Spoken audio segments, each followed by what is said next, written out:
നിയ്യത്ത് നല്ല നിയ്യത്തായി കൊണ്ടിട്ട് ആ നിയ്യത്ത് ശക്തമത്തായ നിയ്യത്താവുക, നല്ല ഉദ്ദേശത്തോടു കൂടിയാവുക.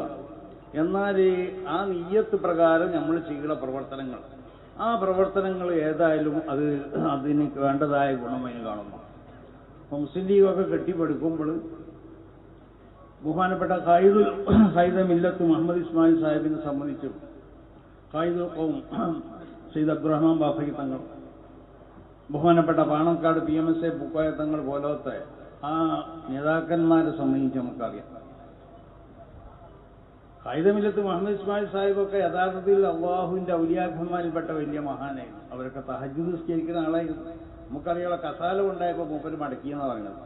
യോഗം കൂടാൻ വേണ്ടി കസാല വീട്ടിൽ കൊണ്ടുവന്നപ്പോൾ അത് വേണ്ട, ഇവിടെ പായുണ്ട്, അതിലിട്ട് യോഗം കൂടിയാൽ മതിയെന്നാണ്. അത്രമാത്രം ഭൗതിക സൗകര്യങ്ങളും സുഖങ്ങളൊക്കെ ത്യജിച്ചുകൊണ്ട് നല്ല നീയത്തോടു കൂടിയാണ് ഈ പ്രസ്ഥാനത്തിനെ അവർ കെട്ടിപ്പടുത്തത് നമ്മൾ മനസ്സിലാക്കണം. ഈ സ്വഭാവം തന്നെയാണ് ബഹുമാനപ്പെട്ട സംഘന്മാർക്കൊക്കെ ഉണ്ടായിട്ടുള്ളത്. അവരൊക്കെ വളരെ നിഷ്കളങ്കരും നിസ്വാർത്ഥരും വളരെയധികം സമുദായ സ്നേഹികളും ഭൗതികമായ സുഖ സൗകര്യങ്ങൾക്ക് വേണ്ടിയല്ല അവർ പ്രസ്ഥാനത്തിൽ നിന്ന് ഉപയോഗപ്പെടുത്തിയത്. അവർ വളരെയധികം നല്ല നീയത്തോടു കൂടി ചെയ്തു. അവരെ ആ പ്രവർത്തനത്തിൻ്റെ ആ ഗുണമാണെന്ന് നമ്മൾ കണ്ടുകൊണ്ടിരിക്കുന്നത്. നമ്മളെപ്പോഴും അഭിമാനത്തോടു കൂടെ പറയലുണ്ടല്ലോ പ്രസംഗത്തിലൊക്കെ. CH മുഹമ്മദ് വായ പറഞ്ഞു, CH മുഹമ്മദ് വായ സാഹിബ് പറഞ്ഞു, ഹിമാലയത്തിൽ നിന്ന് മുസ്ലിം ലീഗ് എന്ന് വിളിച്ചാൽ കന്യാകുമാരിയിൽ നിന്ന് സിന്ദാബാദ് വിളിക്കുന്നതായ ഒരു കാലഘട്ടം ഉണ്ടാവും. അതൊക്കെ സംഭവിച്ചുകൊണ്ടിരിക്കുകയാണ്. നമ്മൾ മുസ്ലിങ്ങളെ സംബന്ധിച്ചിടത്തോളം നമ്മൾ ഒരു വ്യക്തമാവുന്നതായ ഒരു പ്രത്യേക അതിർവരമ്പുകൾക്കുള്ളിൽ ജീവിക്കുന്നവരാണെന്ന് നമ്മൾ മനസ്സിലാക്കണം. നമുക്ക് ചില അതിർവരമ്പുകളുണ്ട്.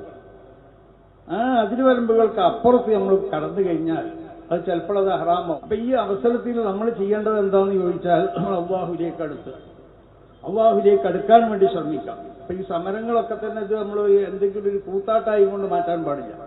പ്രത്യേകിച്ച് മുസ്ലിം യൂത്ത് ലീഗ് എന്നൊക്കെ പറഞ്ഞാൽ അവർ ചെയ്യുന്ന സമരങ്ങളൊക്കെ വളരെയധികം നമ്മളൊക്കെ ഒരു പ്രത്യേക, ഞാനിവിടെ വരാൻ തന്നെ കാരണം നിങ്ങളൊക്കെ നമ്മളെ കുട്ടികളാണ്.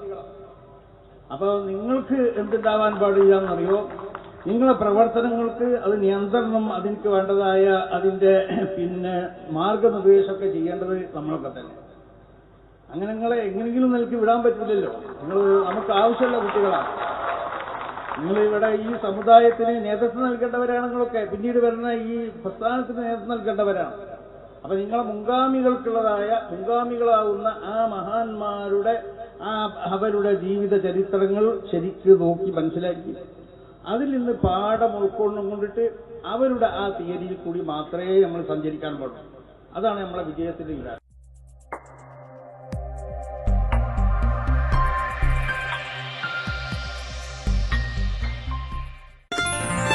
waytonikah.com, the exclusive Muslim matrimonial site.